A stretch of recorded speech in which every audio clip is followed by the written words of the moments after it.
اعوذ باللہ من الشیطان اللعین الرجیم بسم اللہ الرحمن الرحیم الحمد للہ رب العالمین الصلاۃ والسلام علی محمد وآلہ الطاہرین۔ ناظرین، حدیث ہے چھٹے امام جعفر صادق علیہ الصلاۃ والسلام سے کہ آپ نے فرمایا کہ رسول گرامی اسلام نے فرمایا ہے کہ جب جناب عیسیٰ کے حواری یعنی کہ ان کے جو اصحاب تھے، ساتھی تھے، انہوں نے حضرت عیسیٰ سے سوال کیا کہ ہم کس کے ساتھ معاشرت کریں، کس کے ساتھ اٹھیں بیٹھیں، مع من نجالس، تو حضرت عیسیٰ علیہ السلام نے فرمایا کہ من یذکرکم اللہ رؤیتہ ویزید فی علمکم منطقہ ویرغبکم فی الآخرۃ عملہ۔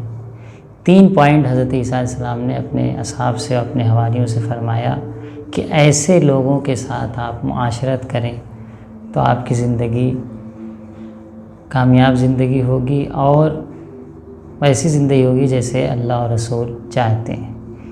پہلے وہ شخص ہے، وہ گروہ ہے کہ جن کو دیکھنے سے خدا یاد آتا ہو۔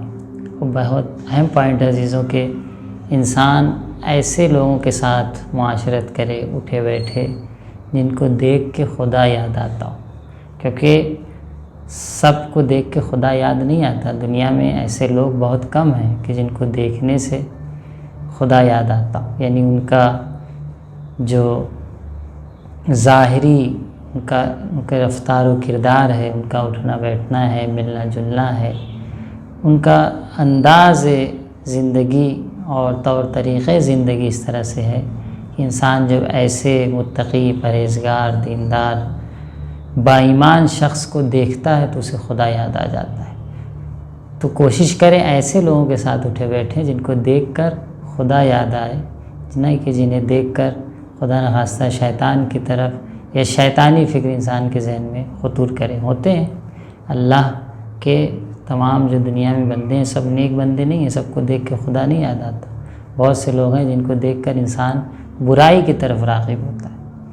اور دوسری چیز یزید فی علمکم منطقہ، جس کے گفتگو کرنے سے آپ کے علم میں اضافہ ہو۔ ایسے لوگوں کے ساتھ ہم معاشرت کریں، نہیں کہ جن کے گفتگو کرنے سے آپ کی جہالت میں یا آپ کی برائی میں، جو آپ کے اندر برائیاں پائی جاتی ہیں، مزید بڑھ جائیں۔ نہیں، کچھ لوگ ہوتا ہے کہ جب گفتگو کرتے ہیں تو عالمانہ گفتگو ہوتی ہے، جن کی گفتگو سے آپ کے علم میں، آپ کی معرفت میں، آپ کے معیار میں اضافہ ہوتا ہے۔ وہیں پر کچھ لوگ ایسے ہیں کہ جب گفتگو کرتے ہیں تو آپ کو جہنم کی طرف لے جاتے ہیں، دوسروں کی برائی کرنا، دوسروں کو تنقیص کرنا، یا ایسی باتیں کرتے ہیں جو عقل و فطرت و منطق و اسلامی تعلیمات سے دور ہیں۔ تو ایسے لوگ کے ساتھ جب اٹھے بیٹھیں گے تو یقیناً پھر آپ اسی طرف جائیں گے۔ تو ایسے لوگوں کے ساتھ اٹھے بیٹھیں کہ جن کی گفتگو کرنے سے آپ کے علم میں اضافہ ہو۔ اور تیسری چیز وَيُرَغِّبُكُمْ فِي الْآخِرَةِ عَمَلُهُ، جس کا عمل یعنی جس شخص کے ساتھ آپ معاشرت کر رہے ہیں، رہ رہے ہیں، مل رہے ہیں، جل رہے ہیں، اس کا عمل ایسا ہو کہ اس کے عمل کو دیکھ کر آپ کی رغبت آخرت کی طرف بڑھتی جائے۔ واضح سی بات ہے کہ ان تمام تینوں جملے کا جو خلاصہ یہ ہے کہ ہم ایسے لوگوں کے ساتھ معاشرت کریں کہ جن سے ہمارا علم، ہماری آخرت بہتر ہو، ہمارے علم میں اضافہ ہو، اور جن کو دیکھ کر ہم خدا کی یاد میں آ جائیں اور اچھائی کی طرف جائیں۔ کیونکہ کیوں اتنی تاکید کی گئی ہے حدیث اور روایات میں کہ ہم کن کے ساتھ معاشرت کریں؟ کیونکہ جو انسان جس کے ساتھ رہتا ہے، جس کے ساتھ اٹھتا بیٹھتا ہے، جس کے ساتھ معاشرت کرتا ہے، اس کے ایک الگ اثرات ہیں انسان کی زندگی پر، اور یقیناً مؤثر ہے۔ حدیث میں بھی ہے کہ المرء علی دین خلیلہ و قرینہ، انسان اپنے خلیل یعنی دوست، جس کے ساتھ خلت رکھتا ہے، دوستی رکھتا ہے، وہ قرین ہی ہمیشہ اس کے ساتھ ساتھ رہتا ہے۔ قرین مقارنت سے آتا ہے، یعنی ساتھ ساتھ رہنا۔ جس کے ساتھ ساتھ ہمیشہ رہتا ہے اس کے دین پر ہوتا ہے۔ یہ حدیث میں ہے، یہ بھی حدیث بھی رسول گرامی اسلام سے کہ المرء علی دین خلیلہ و قرینہ، اور اشعار میں بھی ملتا ہے کہ یار بد بدتر بود از مار بد، مار بد تنہا تورا از جا زند، یار بد از جان و از ایما زند۔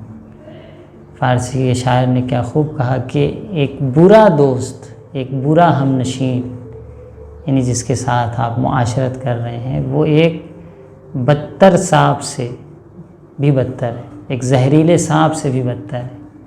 پھر اس کی وجہ بھی بیان کرتا ہے شاعر، اور کہتا ہے کہ اس کی وجہ یہ ہے کیونکہ جو ایک زہریلا سانپ ہوگا وہ آپ کو صرف جو خطرہ پہنچا سکتا ہے وہ یہ کہ آپ کی جان لے سکتا ہے، آپ کو اس ظاہری حیات سے محروم کر سکتا ہے، لیکن وہ آپ کے ایمان پہ اٹیک نہیں کر سکتا، آپ کے ایمان کو نقصان نہیں پہنچا سکتا۔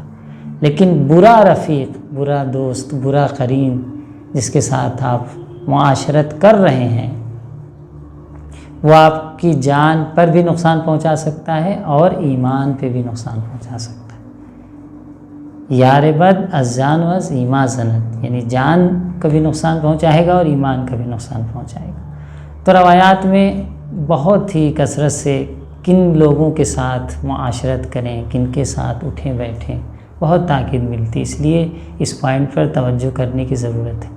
آج دیکھیے ہمارے مراجع کے فتاوی میں موجود ہے کہ تعرب بعد الہجرت حرام ہے، یعنی آپ اسلامی ملک سے یا ایسی جہاں پر اسلام کو فالو کیا جاتا ہے، کسی ایسے ملک میں ہجرت کر رہے ہیں جہاں پر آپ کا دین سالم نہیں رہے گا، دین محفوظ نہیں رہے گا، آپ کا عقیدہ کمزور ہو جائے گا، آپ کے اعمال میں کمزوری آ جائے گی، تو ایسے شہر میں ہجرت کرنا اور جانا حرام ہے۔ تمام مراجع کا فتویٰ موجود ہے، جسے کہتے ہیں تعرب بعد الہجرت، یعنی اسلام اور اسلامی ملک سے اسلام کی طرف آنے کے بعد پھر ایسے شہر میں چلے جانا، ایسے ملک میں چلے جانا جہاں آپ کا دین سلامت نہ رہے۔ اب اس کی وجہ کیا ہے؟ کیوں میرا دین سالم نہیں رہے گا؟ کیونکہ ہم ایک ایسے ماحول میں جا رہے ہیں جہاں پہ لوگ دین کو فالو نہیں کرتے، جہاں برائیاں عام ہیں، تو جب برائی عام ہوگی تو اس کا اثر ہمارے اوپر بھی ہوگا۔ یقیناً ماحول انسان کی زندگی میں بہت زیادہ مؤثر ہے۔ بہت سے لوگ یہ باتیں کرتے ہیں کہ نہیں ہمیں ماحول سے کیا لینا دینا، ہم اگر صحیح ہیں تو سب صحیح ہے۔ ایسا نہیں ہے، یہ سب کہنے کی باتیں، خواہ نخواہ ماحول انسان کے اوپر اثر گزار ہوتا ہے۔ اب جس کے ساتھ رہتا ہے، اٹھتا ہے، بیٹھتا ہے، معاشرت کرتا ہے، وہ اس کے اوپر زیادہ اثر انداز ہوتا ہے۔ اس لیے اسلام نے کن کے ساتھ معاشرت کریں اس پہ بہت تاکید رکھی، کس کے ساتھ رشتہ کریں، کس کے ساتھ معاشرت کریں، کن کے ساتھ لین دین کریں، تمام چیزوں میں اسلام نے کافی زور دیا ہے۔